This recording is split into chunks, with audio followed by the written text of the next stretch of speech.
What is photogrammetry and how does it work?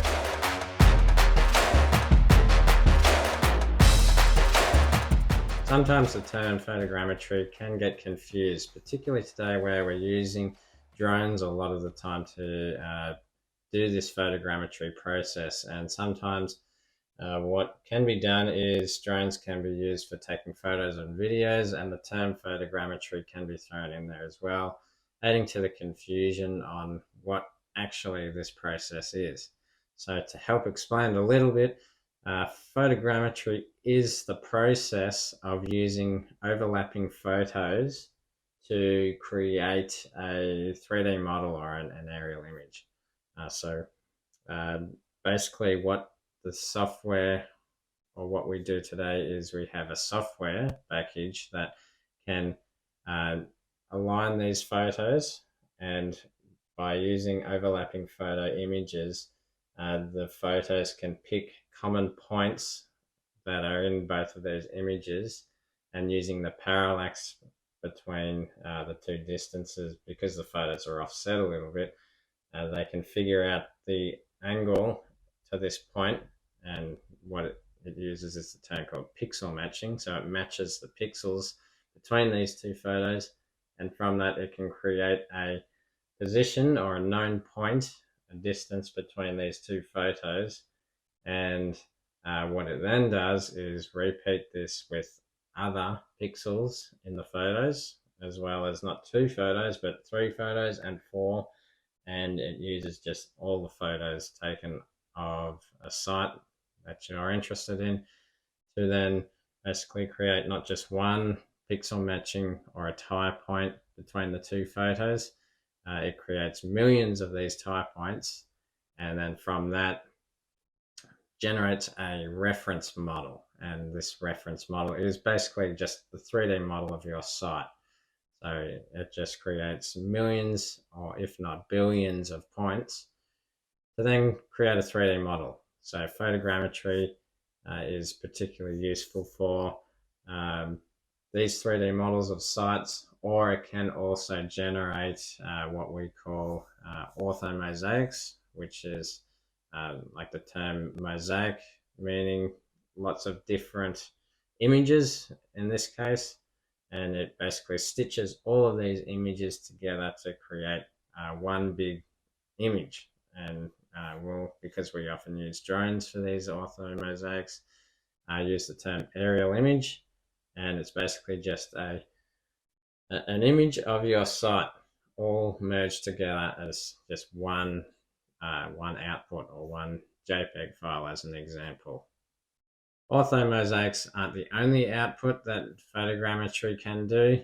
There are other types which include a point cloud, and essentially like the process before where you've got the tie points from or the pixel matching where it creates that tie point of known point. You do this over the whole site, and you create millions of these 3D or three-dimensional points of the site to then create a point cloud. So essentially there's the term point cloud comes from just millions, thousands, billions, a lot of points forming together to basically, it looks like your site, but it's all individual points. So point cloud comes in many different types of formats. Often the most common ones are an E57, a LAS or a LAS, and that's a .las and .laz. These formats are recognized by many different other software packages, but they're the types of outputs for a point cloud. And surveyors use these point clouds for creating DTM models or surface or ground models of sites. So that's one type of format that photogrammetry can do. Another type is a 3D mesh, and this is very similar to a point cloud, but rather than billions of points, it creates millions or billions of what we call 3D faces or triangles, which is essentially you've got 3 points rather than the 3 points being what you're interpreting or looking at. It's basically lines that draw to the points. And these lines or triangles between these points form as part of, again, another surface you can use or other different formats. Often the meshes are really good at viewing the site, and it's a lot more it's easier to see what you're looking at with a 3D mesh, particularly when they're colored meshes, and using the colors of what the site looks like.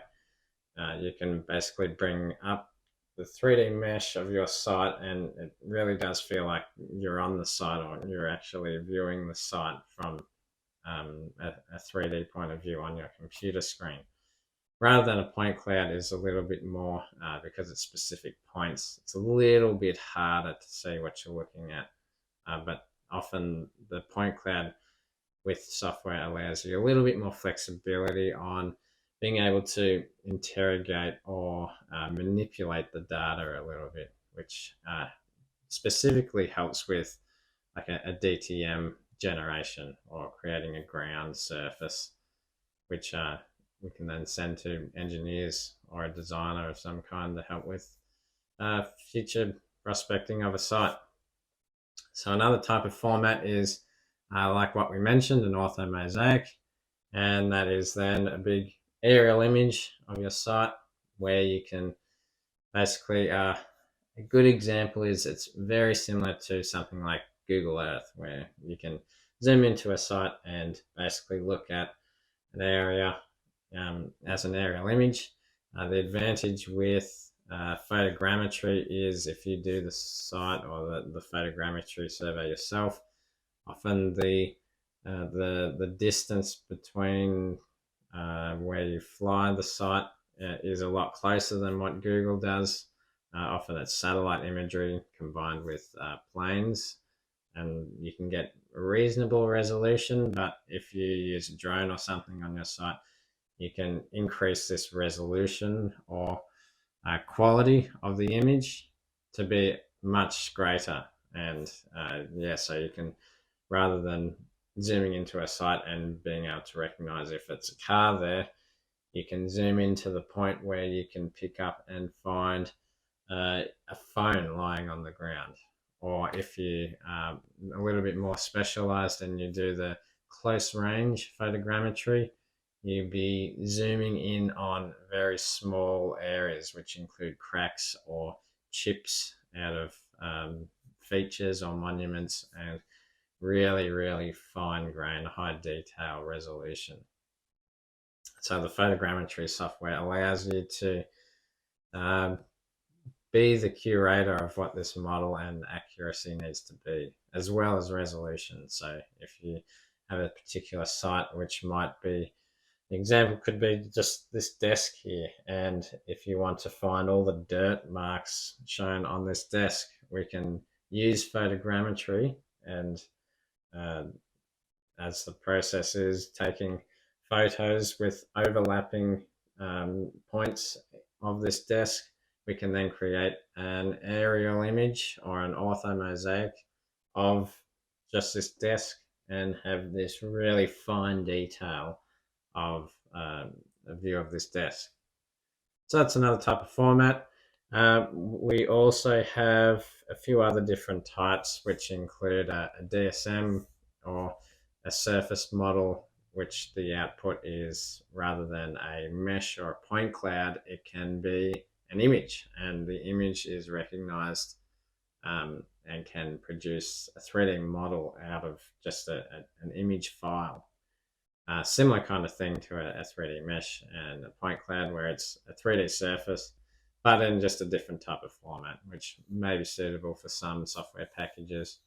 It's probably the less common used one. The more common ones are the point cloud and the mesh. And basically that's another type of output as well. So into the specifics on how it is done, the software itself, as we mentioned, what you want to do is have overlapping photos in, and often, because photogrammetry is done with drones these days, you can program a flight path in it, and just so you've got a rectangle site, often what it will do, and you can manipulate a little bit and suit it to your needs, but it'll create, you choose your box area and it will create a grid, which basically starts at one end and just zigzags its way along the whole site, and it picks a speed, picks the amount of photos it takes, and a few parameters that you want to make sure that you get right are the flying height. And obviously, as the higher you fly, the lower the resolution or the greater the pixel spacing or the grid sample distance is. So if you want a high resolution site or a high resolution model, what you want to do is fly closer to your site, or have a lower flying height if you're using a drone. You don't have to be using a drone. You could be taking photos with your camera and pointing it at a wall or pointing it at a feature. And basically, flying height is the same thing as the distance from your camera to the object. And obviously, if you fly closer to the object, you're going to get a better resolution or a smaller grid sample distance. And the grid sample distance is often measured in the term of centimeters per pixel. So if you're close to the object, you're going to be getting a small grid sample distance, which could be 5 millimeters per pixel rather than 50 millimeters per pixel. Or if you're using the centimeters, particularly with drones and flying height, 2 centimeters per pixel rather than 5 centimeters per pixel. So the flying height is one thing to take into consideration. Another consideration is the amount of overlap to create all of these type points and generate a good 3D model. Typically, what you want to do is choose around a 70% overlap, forward overlap and side overlap. Ideally, if you want a really good quality model and great solution and a good result, you want to do 70% or more. If you want, what we have found is you can reduce the amount of overlap if you're only intending to do an ortho mosaic, but still similar again, because the way the process works is it's pixel matching and it's basically creating a 3D model from your photos. You want to get more overlap rather than less. So what we recommend is you choose around that 70%. If you've got plenty of time or it's a small site, you can probably bump it up to 80% forward lap and 80% side lap.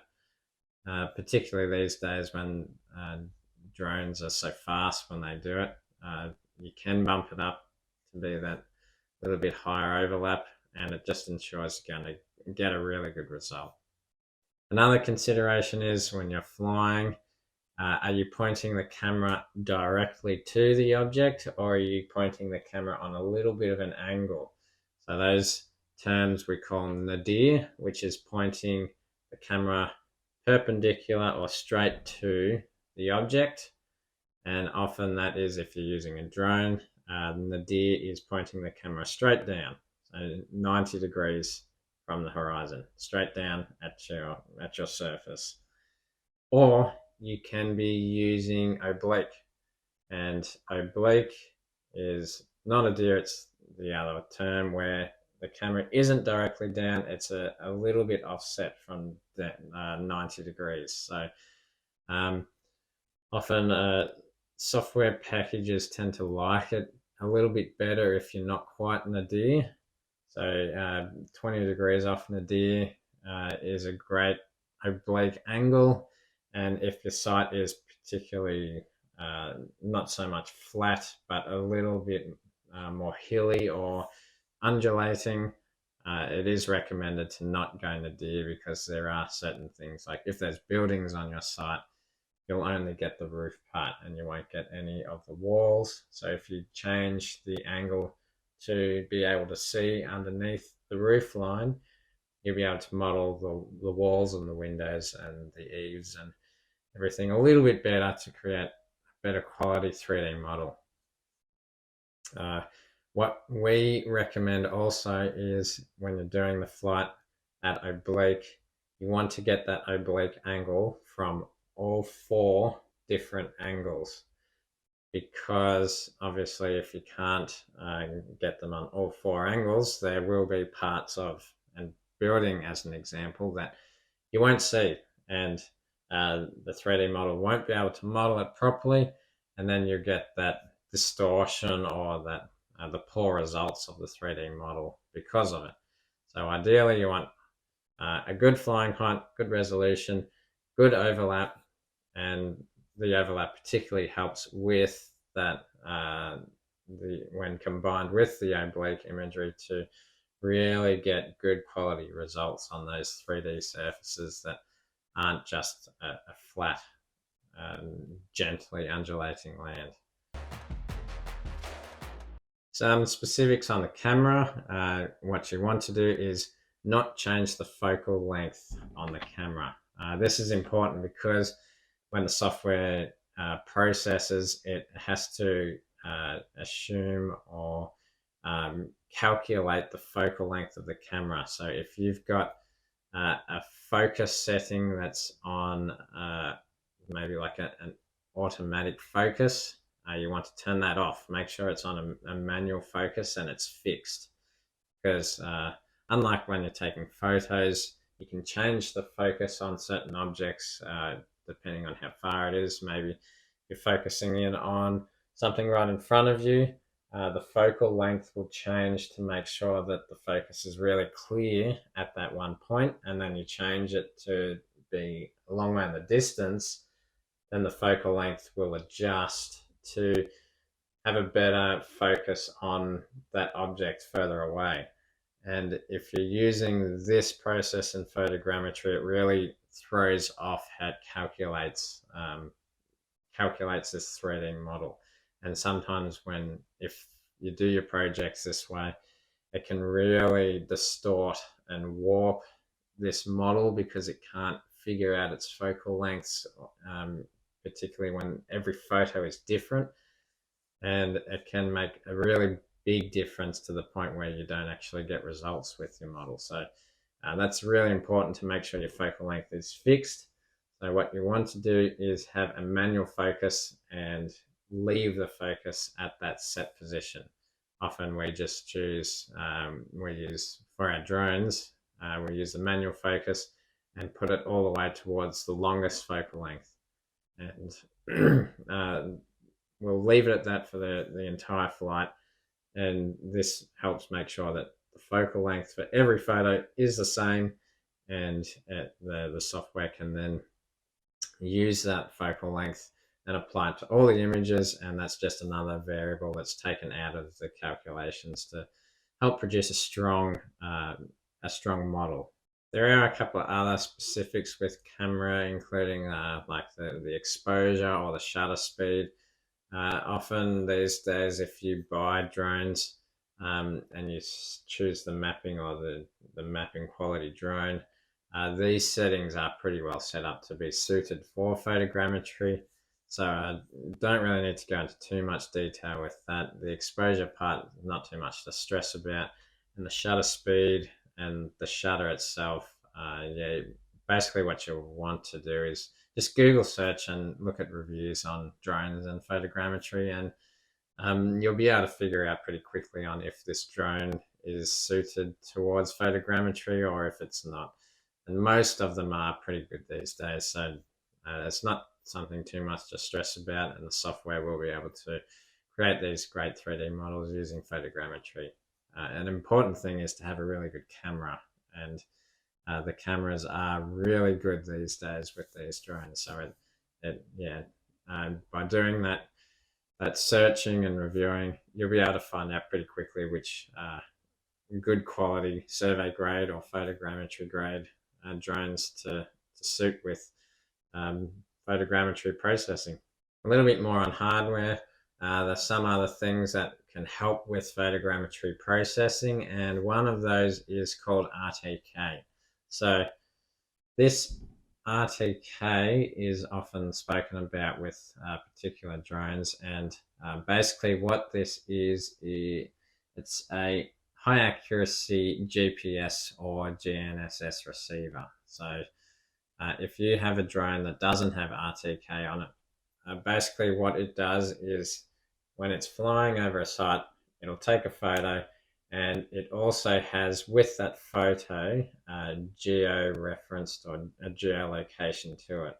So when you take a photo, there's also GPS receivers coming to this drone, and the photo then is also, it has coordinates to it.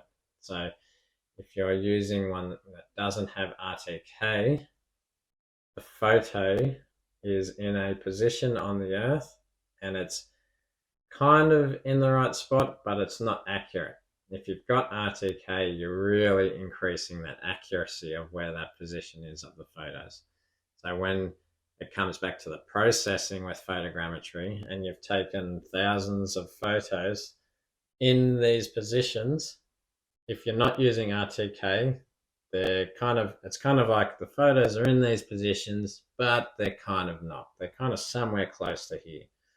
But if you're using RTK, it's a lot more. These are the photos and they're the positions, and they do not need to change. It's basically that is the spot that they were taken, and the reference between one photo to another is pretty well known, or we're pretty confident that they're in those spots, and we can then from there calculate those tie points or those do the pixel matching from that. So RTK is hugely beneficial, particularly on large sites. So what we do with the photogrammetry software is exclude RTK at the moment. What we do is find all of these overlapping photos. We can then create a 3D model from these photos, but we don't know at what scale, because the GPS is in a rough location. It could be flying height was here, model's down here, but there's error in the GPS, so the flying height could have been down here. So the model is shrunk a little bit, and it doesn't truly reflect, or the distances on the model don't truly reflect what was on the ground. So what we do to control this deviation with the GPS locations is we apply control points on the ground. And what we call these are GCPs, or ground control points. And often surveyors will measure these points on the ground. Just say we've got a site here, we might have 4 ground control points. And what they'll do is spray paint a mark on the ground and measure it with their surveying equipment, which is survey grade, highly accurate equipment. And because we've measured it with our survey equipment, we know the distance between these 2 points. So then we can come back to the software and we can say this point is this coordinate, this point is this coordinate, these 4 points are their coordinates. So we can scale and fit and shift this whole model to those ground control points. So then we know that we're getting a photogrammetry 3D model that's to scale and fitted to the real world. So you're getting real world accurate coordinates on this 3D model, which is really important for surveying and 3D modeling. It's a big part of what we do. And another big part of what we do is profile checks, what we call as well, which is ensuring that these ground control points and the photogrammetry, that this solution that the software has generated, we need to basically verify that it's accurate. And to do that, what we do is measure a bunch of different points all throughout the site, and then from that we can then compare it in the photogrammetry solution and say, this is your model, this is what we measured, what's the difference between them, particularly in the height. And we can see that the height difference between survey and photogrammetry solution is this, and horizontally the difference is this. Is this within the tolerance we are expecting or we need for this output for the project?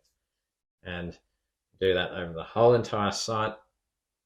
If there are any discrepancies, often we'll see this if there's a quite a large spacing between ground control points, we can then say that's not within our tolerance. We're going to use one of these profile checks as a ground control point, recalculate the model, and then go back to our profile checks to make sure that we're getting the intended accuracies that we need. If then the model does still have some errors in it, it could then be fine-tuning a little bit more by turning more profile checks into ground control points. And if not, there might be other reasons why we're getting these poorer results. A really common one is if there's grass or trees. This can often throw out the results because photogrammetry, because pixel matching can't often penetrate through grass or trees or anything. So that's one example where photogrammetry isn't ideal for creating surface models. Back onto the RTK solution. So we've used ground control points to tie down our 3D model. GPS locations are a bit rough, so the ground control points help tie it down. If we use RTK, we are basically saying we can extend this site to be a really big site, and the photo positions are a lot more known. So basically the photos can overlap and create a 3D model. You don't need ground control points to create pretty close to a georeference model, but because GPS receivers have error in them, there's always a small or a minor difference between what the GPS says it is and what the real world coordinates are. So what we will do as surveyors is we have RTK photo positions to create a model. We'll measure the same thing again, our ground control points on site, and then basically we have this model that's relative, a photogrammetry solution that's relative, and then basically just shift the model onto the ground control. So often that is probably a minor horizontal shift and a fairly minor vertical shift. And the scaling part, won't go into too much detail on it, but there is a scaling part to increase the size of it or decrease depending where you are, and to fit onto the site. So that scaling part is what we often call the grid to ground conversion. And because what GPS does is it's creating a datum on we'll call it a grid system. What we want to do is convert it to a ground system, which is reflecting the real world. And if you pulled out a tape measure on the site, this is what you'll measure. We want to make sure that our model measures the same thing. So there are small little differences with that. That's why it's important to have these ground control points and also have a surveyor measure these points, because they know how to convert GPS distances to ground distances and truly reflect what's on the ground. RTK is particularly good on large sites because when you're using GPS, you're kind of expecting accuracies of around horizontally around 20, 30 mil and vertically 30, 40, 50 mil.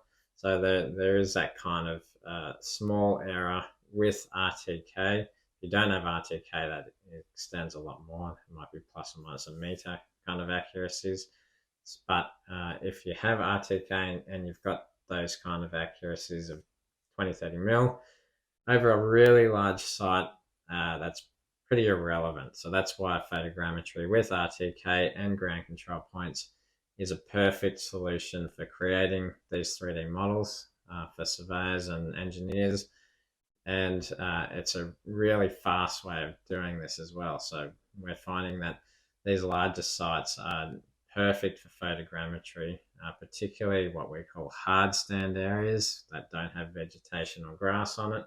If there is grass or vegetation or trees of any form, we'll then, our preferred methodology is using LiDAR, as this penetrates through the grass a lot better. It's not perfect, but it's definitely better, and through the trees and vegetation, whereas the pixels are a lot larger and they can be stopped by these trees or grass. One last thing on the RTK versus GPS differences between these photos is if you're not using RTK solutions, what we often recommend is to have your ground control points at a certain spacing interval all over your site. Because if you extend past this, just say you've got a 1 kilometer site and you're not using RTK, and you put in just 4 ground control points on a big square, often you'll find that as you get further away from the ground control points, the accuracy of your model decreases because as the photos are a bit approximate, it can only roughly calculate where this model is, and often you'll get a warping of some kind where the model starts to deviate from where it actually is and produce larger errors. So our recommendation is if you're not using RTK, the spacing between your ground control points should be 2.5 times your flying height or your distance to your object. So an example would be if you're flying about 100 meters in height, what you want to do is have ground control spacing no larger than 250 meters. So obviously if you're flying a bit close to the ground, you want to decrease your spacing again. So the closer you are to the target, the more ground control points you'll need to add. And this does not include any profile checks too. So that's another thing that we recommend to do extra as well, add in profile checks, because you need to verify the accuracy of your model. If you've just got ground control points and used it, it'll give you a result, but it's not verifying the accuracy of that model outside of those ground control points. So ideally, you'll want 2.5 times the flying height is ground control spacing or less, and profile checks in between that as well. So, which software do we use? There are different types of software solutions out there, and some of them can be a bit confusing on if the processing is done by you or if you send the data to someone and they process it for you. So if you go that option and you get someone to process it for you, often what they do is they process it using the more common software photogrammetry solutions available, and then just send you the solution. So you might give them your photos and your ground control points, and they'll give you a model back.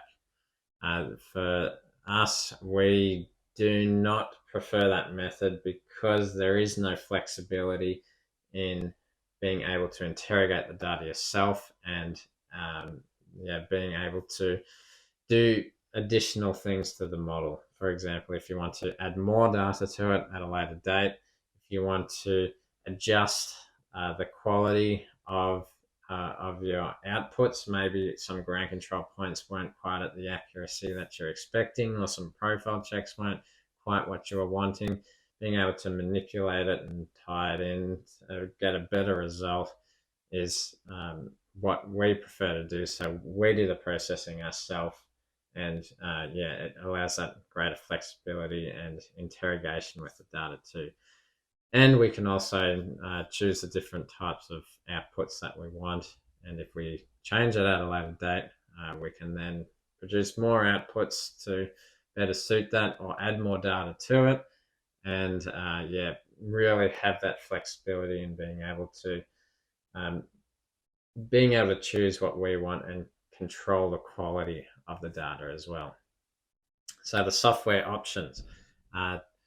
There are a few larger, more well-known photogrammetry software products available today.